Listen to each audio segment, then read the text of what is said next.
আলহামদুলিল্লাহ আমরা আল্লাহ রাব্বুল আলামিনের অশেষ মেহেরবানিতে নতুন বাংলাদেশে আমরা যেটা আশা করছিলাম, যে একটা আশা নিয়ে আমরা আলহামদুলিল্লাহ জুলাই অভ্যুত্থান হয়েছিল বাংলাদেশের মধ্যে।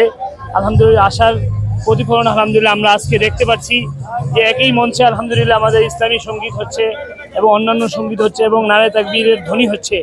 এটাই আমরা চাচ্ছি যে এই দেশের মধ্যে আমরা সবাই বাংলাদেশি, প্রত্যেক ব্যক্তি তার নিজের ধর্মকে সে সঠিকভাবে এখানে পালন করবে, এরকম একটা দেশই আমরা চাই।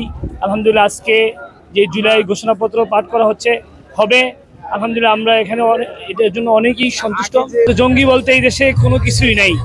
জঙ্গি শুধুমাত্র একমাত্র ভারতের শিখানো একটা বলি।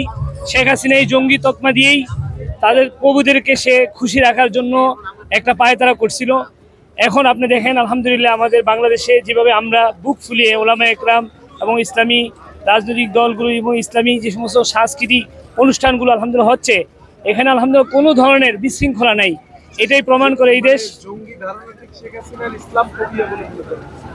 জঙ্গি ধারণা মূলত এটা ভারতেরই একটা শিখানো বুলি। শেখ হাসিনাকে এই দেশে গোলাম করে রাখার জন্য একটা পায়তারা করা হয়েছিল। সেই হিসাবে কিছুতে কিছু হইলেই সে জঙ্গি তকমা দিয়ে এই দেশের ধর্মপ্রাণ মুসলমানদেরকে দাবিয়ে রাখতো। আর আপনি জানেন হয়তো ইনশাআল্লাহ এই দেশের মধ্যে যদি সত্য কথা কেউ বলতে চায়, একমাত্র সঠিক সত্য কথা এবং দেশপ্রেমিক যদি হয় একমাত্র আমাদের ওলামা একরাম। এদেরকেই শেখ হাসিনা জঙ্গি তকমা দিয়ে তার নিজের ক্ষমতা টিকানোর একটা অপচেষ্টা চালাচ্ছে।